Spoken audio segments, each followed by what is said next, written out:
So good morning, everyone. Hope you're all healthy and doing well wherever you might be.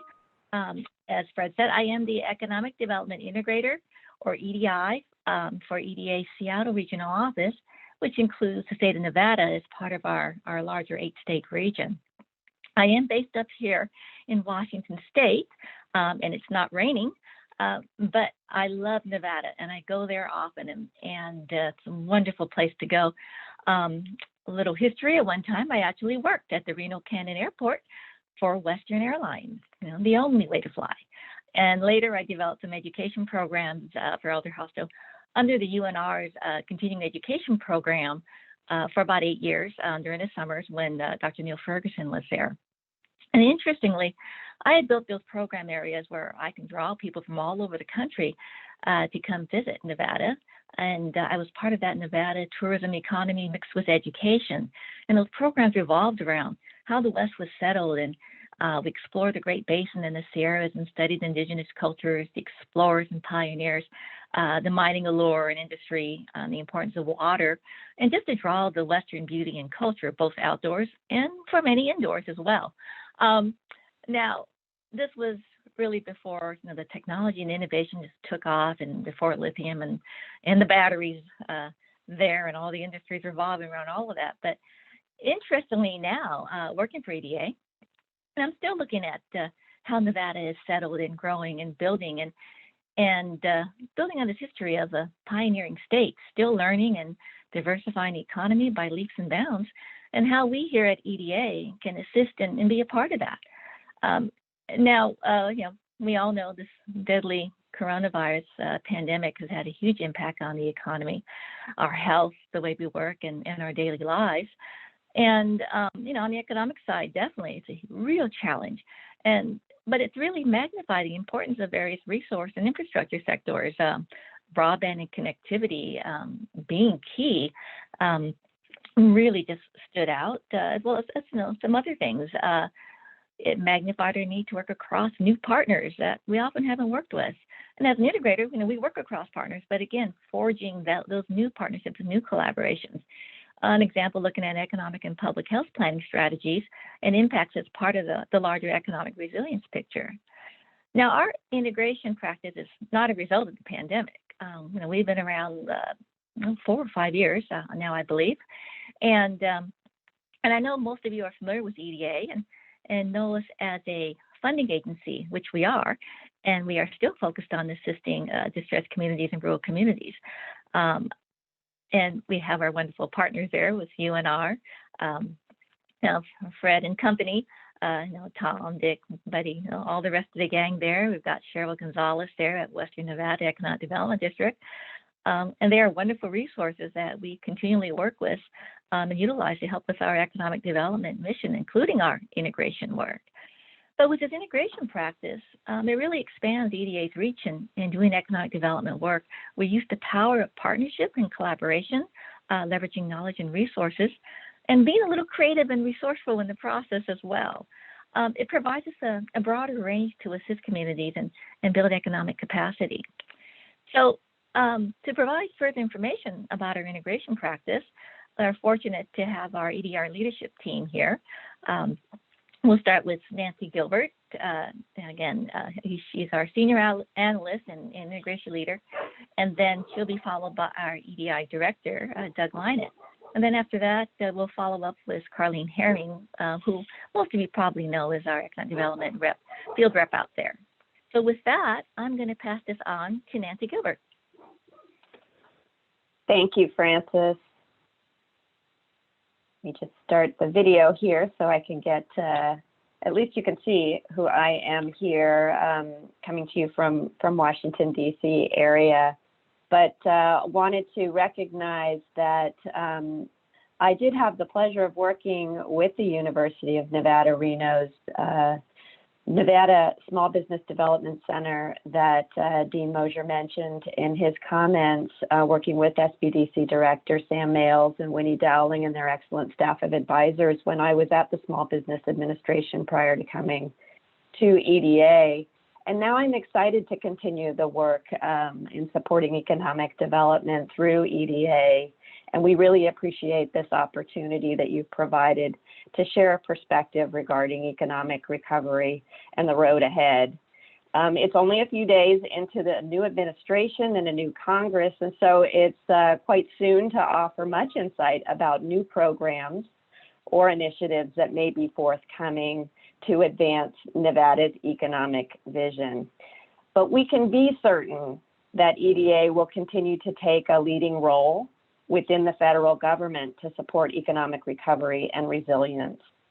And many of you are familiar with EDA, as Frances mentioned, but for those of you who are not, EDA is the only federal agency whose sole mission is to support economic development. And we do this by promoting innovation and competitiveness and preparing regions for growth and success in the worldwide economy. EDA also leads the integration of federal economic development resources, including federal, but also with state, local, philanthropic, and private resources to achieve these better outcomes for communities across America. And we have a suite of flexible programs for that purpose. So Jim, if you could advance to the next slide. These programs include our signature support for university centers like the University of Nevada at Reno, for our planning partners like the Western Nevada Development District, who develop and implement comprehensive economic development strategies, or CEDS plans, that provide a roadmap for the vision that you all will be talking about today. Our economic adjustment and public works programs are the main funding programs that we have, and they support infrastructure investments such as the one in Elko County that we announced earlier this week, that will support new business development that can diversify the local economic base and increase the resiliency throughout the region. I also wanted to highlight our annual Build to Scale grant competition, which supports innovation and entrepreneurship. And this program in particular is one that was announced in February of last year, and so that should be coming soon. So keep an eye out for that, and certainly talk with Carleen Harris about how that can help your economy.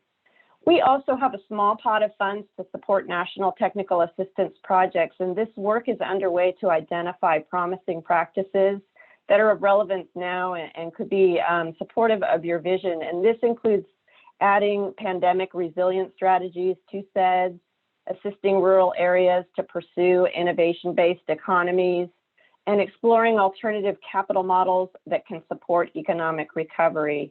It also includes support for ensuring inclusive economic recovery for minorities, for rural areas, and for other underserved communities.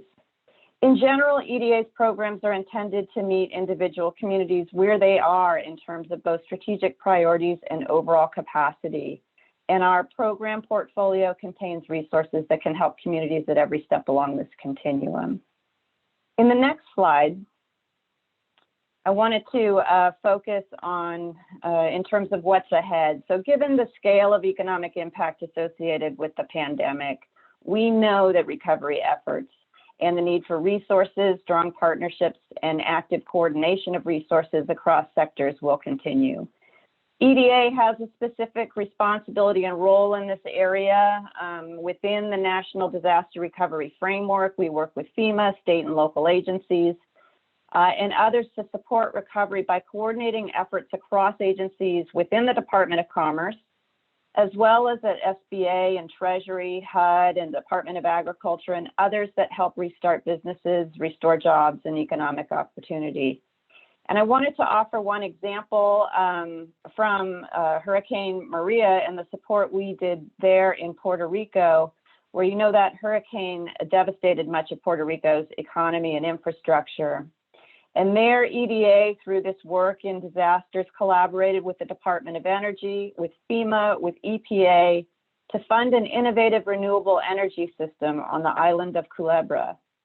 There, our $4 million grant helped that community to install a microgrid solar electric system to support business resiliency And it also included a skills training component to help prepare residents for jobs of the future. And this is what we can support in that space of disaster recovery, but also with our economic adjustment assistance programs. We will continue to emphasize strong economic resilience principles in the plans and investments that we support. And I will say that other agencies in the federal government are also adopting stronger policies and emphasis in this area of resiliency. So we see a lot of opportunity to better align and reinforce economic resilience strategies across all program areas. On the next slide, I wanted to talk about some of the immediate challenges posed by the pandemic. State and local agencies, such as those participating here today, have moved swiftly to identify issues, assess needs, and develop creative responses to communities, especially those where impacts have been really severe, including on small businesses, in remote, disconnected, and rural areas, on tribal communities, and in regions with economies that were concentrated and very hard hit in industries such as hospitality and tourism, and certainly Nevada knows that. Since May of 2020, when the first CARES Act was introduced, EDA alone made over $839 million in CARES Act awards to more than 814 recipients so far.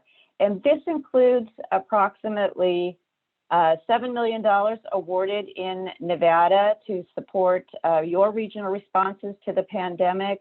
And that includes recapitalizing revolving loan funds for rural Nevada and supporting the outreach and technical assistance capacity that the Western Nevada Economic Development District and this University Center have offered. Our CARES Act awards were issued under this flexible economic adjustment assistance program, and they demonstrate a range of innovative recovery strategies that are being pursued by states and regions around the country. And this includes incorporating pandemic resilience into states' long-range economic development strategies. It certainly includes state and regional revolving loan funds that are sustaining small businesses and providing working capital to adapt to safety protocols for pandemic, adding capacity to university centers and economic development partners, broadband technical assistance and expansion plans, assistance to retool and expand regional capacities for advanced manufacturing, healthcare, and biosciences, which actually are having an opportunity to expand as a result of this crisis, and strategies to restart and reimagine hard-hit industries like tourism, hospitality, food and agriculture production, as well as for business continuity and preparedness to prepare for the next issues. So with the recently passed COVID-19 relief legislation, we anticipate more new programs and resources to be forthcoming soon from federal agencies. It has been and will continue to be a mighty task for economic development organizations and their stakeholders to navigate this new and rapidly changing landscape. And as economic recovery proceeds, we expect this challenge to remain or even intensify. So now I'm going to turn to Doug and the next slide. And Doug will share some of the new and expanded capacity that EDA has to assist our stakeholders to manage information, to make it actionable, and to integrate economic development resources to achieve better outcomes for the communities we all serve. So Doug? Thank you, Nancy, and good morning, everybody.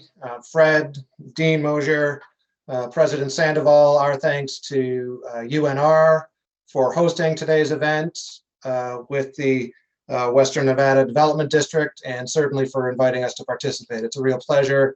Fred, I'd certainly endorse your point of view. It'll be great when we're able to meet together in person again. But until then, happy to participate remotely and share some information about, as Nancy described, some newer capacities within EDA that can support real transformational economic growth and diversification for communities and regions. So I am the Director of Economic Development Integration. out of EDA's Washington, D.C. office. And in order to help you understand what our division does and how we work, I think it was very helpful, first of all, for Nancy to provide the overview of the way that EDA operates as an agency, the types of resources our agency makes available, and the kind of bottom-up approach that informs how EDA works with and supports communities and regions. In order to guide the work that we do as a division, we have established 3 primary objectives that I'd like to just quickly describe to you here. The first is increased access. In other words, we are working as a team to ensure that local and regional applicants can easily identify and apply for the federal economic development resources that are best suited to support local priorities and objectives. The second objective is enhanced collaboration. We are here to serve as facilitators across the federal program landscape and among multiple partners and stakeholders, federal and non-federal, public and private, to promote multiple strategic investments in support of local priorities that can contribute to sustainable economic growth and diversification, especially for distressed communities. And finally, we are working to identify ways to reduce the administrative burdens that are triggered through the application for and the receipt of federal program awards. So to this end, we are working with federal interagency partners to develop guidance tools that can help applicants navigate and possibly consolidate different administrative requirements that are triggered through the federal awards process. So our objectives, next slide, please. The objectives I've just described are reflected in the value proposition that we use to basically introduce and promote ourselves to our federal partners across the federal government, as well as to states, regions, and localities who seek to grow and diversify their economies. For one thing, economic development integration represents enhanced federal service delivery. We are here to work full-time at crowdsourcing cross-agency expertise that can help communities and regions implement effective, innovative solutions to locally identified economic needs. We are here on a full-time basis to achieve efficiency through collaboration. So as I said, we are collaborating on a regular basis with federal agencies to identify, leverage, and invest multiple economic development resources that are best suited to support local and regional needs and strategies for economic growth and diversification, enabling applicants to maximize federal investments with minimal time and effort. And this leads us to the third pillar of our value proposition, which is to optimize investments in resilient economies. Our policies and methods are designed to increase the return on the investment of federal economic development resources through active partnerships and relationships to coordinate and streamline the investment of federal expertise and financial resources. Economic development integration facilitates strategic partnerships and investments that generate and sustain community-based economic growth and diversification. Next slide, please. So I'm sure you think that this all sounds wonderful, what it is that we aspire to do. And you may be asking yourself, how does this work exactly? So to give you a basic frame of reference, what I would like to start with metaphor-wise is to describe the Economic Development Integration team at EDA as your own personal federal concierge. That is to say that we make ourselves available as a resource both within EDA as well as to EDA's external partners to help work through, as Frances was saying, some of the creative problem solving that is necessary to achieve optimized outcomes in terms of economic growth and diversification. Why do we do this? Again, to ensure that applicants have direct, expedient access to critical resources. We do this to support comprehensive planning and the implementation of related priority projects, and to help communities and regions diversify and establish vibrant economies and communities. The real question is how we do that. And so under the next slide, I'd like to spend some time just quickly describing one of the standard types of engagements that our team facilitates in states across the country. This is a method that we call the Federal Interagency Resource Exchange, or FIRE method. These are typically in person, but of course these can be facilitated in virtual format during quarantine as well. A Federal Interagency Resource Exchange, or FIRE, is one tangible example of EDA's integration assistance in practice. A FIRE event is intended to help EDA's regional and local partners navigate and access the federal program landscape. This is accomplished simply by convening representatives from relevant federal programs together to share program information and offer technical guidance and build productive relationships with state, regional, and local stakeholders. A FIRE is intended specifically for communities and regions experiencing economic distress and whose ability to mitigate the distress is impeded by specific factors, including kind of minimal capacity for economic development, related minimal knowledge or experience with identifying and investing federal resources, and most likely communities that have not yet created economic plan for economic development. They have not established their priorities and objectives for the top projects, and therefore they do not yet have a pipeline of specific projects that they seek to implement. So this is for, again, those types of communities and regions that are seeking to expand their capacity, that have identified that there are needs that need to be addressed, and are looking for the relationships with federal program staff who can help them meet those objectives, help them grow their capacity, and help them to begin the work of identifying solutions. Next slide, please. For those communities that are in fact ready to begin implementing specific projects, the Regional Economic Diversification Summit process, or REDS process, might be the best fit. The REDS process is specifically and intentionally designed by our team to catalyze project implementation. A successful problem-solving REDS engagement will benefit from EDA guidance before, during, and after partners convene for the initial summit.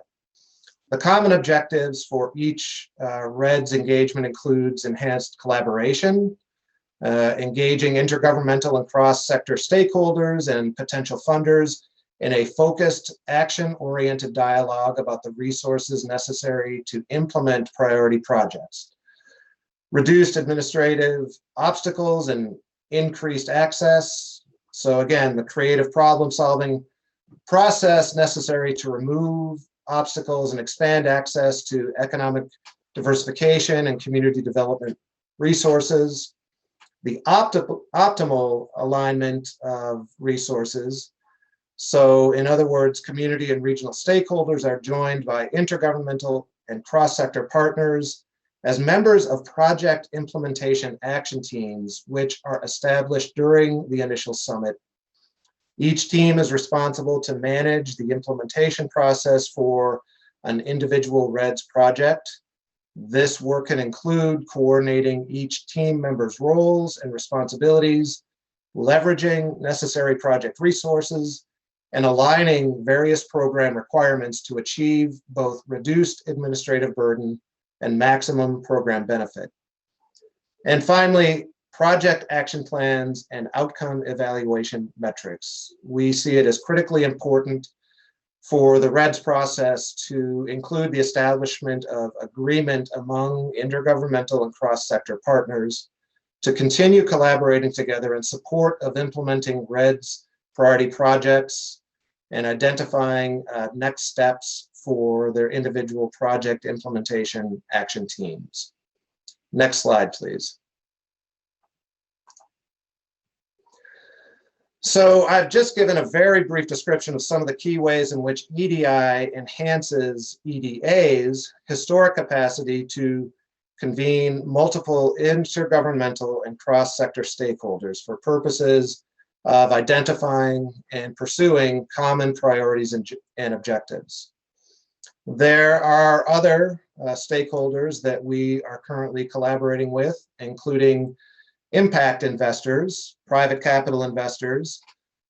We are working with them to identify how communities can establish a steady pipeline of capital-ready projects that are capable of leveraging and administering private capital investments.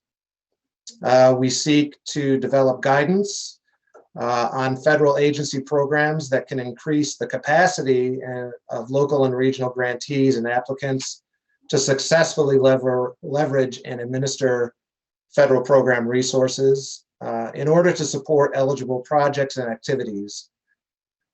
And finally, we're working with state, regional, and local stakeholders to develop project finance resources that can be used to fill budget gaps and leverage resources that are available from federal and non-federal actors alike. Next slide, please.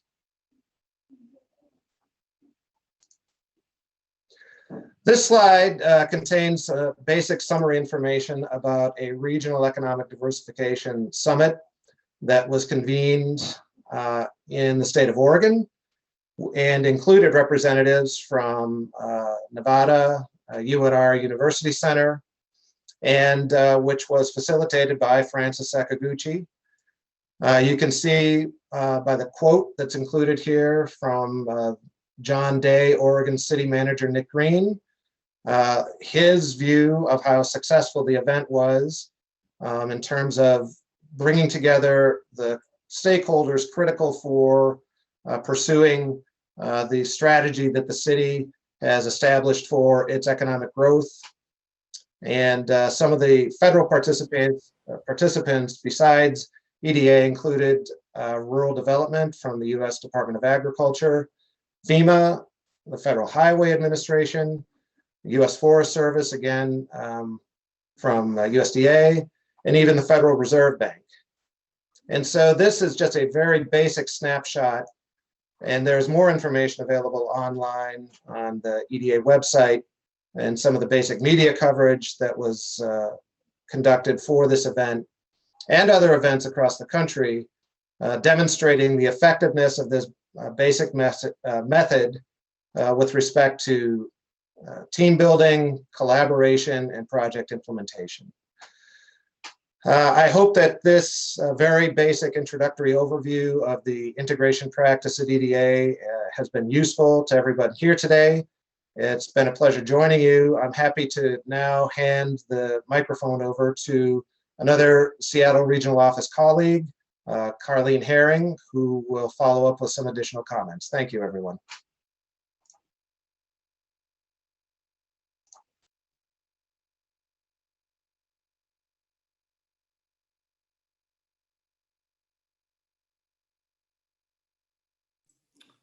Carleen, you still might be muted. My apologies. Thought I had that figured out. Good morning, everyone. I'm Carleen Herring. I'm the Economic Development Representative for Idaho and rural Nevada, representing EDA and its program opportunities in those two geographies. taking a look at some of the things going on currently in the Nevada economy, there were some interesting proposals included in the governor's address Tuesday evening. He spoke about investing in new energy economy to aid in the diversification of Nevada's economic base, developing innovation zones to leverage private sector investment and job creation. One was supporting workforce development that would then build the skills necessary to make that economic shift, and an investment in infrastructure as the foundations for all aspects of Nevada's economy. And those aspirations have the potential to dramatically change the outlook for Nevada's future. So when we were preparing our remarks for today's sessions, we discussed the value and promise of EDA's integration role as a link to federal resources, and I thought about one critical point that perhaps needs to be reinforced.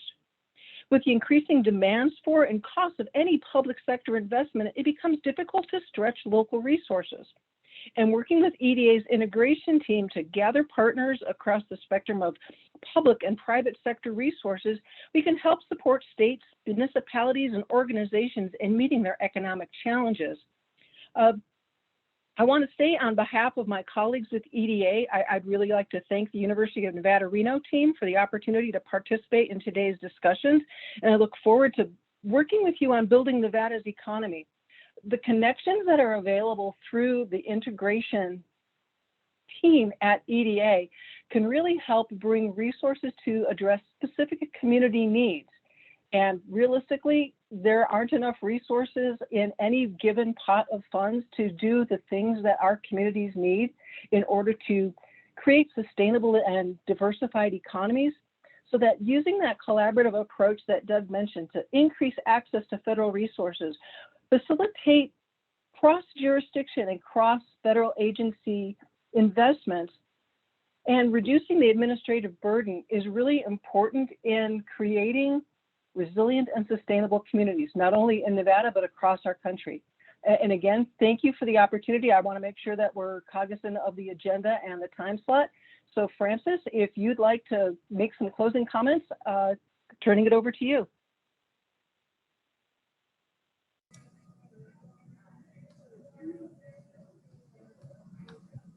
Frances, you still might be muted. Here. All right, can you hear me now? Yep. All right, I got kicked off, so I wasn't sure if I had to call back in or not. Yeah, I just wanted to, again, thank everybody for the opportunity. I know our time is really limited here, and I hope everyone got a pretty good picture of what EDA can do and the way that the future in terms of we really are much larger than this one funding agency because of this integration practice, because of that, and being able to leverage other resources and assistance to help out the communities out there. We can do quite a bit. So that's pretty much a message that we really want to get across. On the slide here, these are the contacts of you heard from Carleen, but we do have two other economic development reps, mostly working in that southern Nevada area, John Edmond and Will Marshall. And then there's my contact as well. And I think we've got another slide. We have another slide after that with some of the resources here. This is just recapping what everyone above me here has talked about. And then the last slide is some links to, if we can move forward, some links to our programs, the things that we talked about, and we're really looking forward to to the future here and what it can.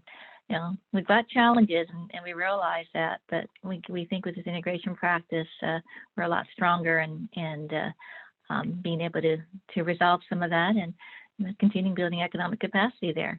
So once again, I want to thank everybody, and I'm going to turn it back to you, Fred. Thanks for the opportunity.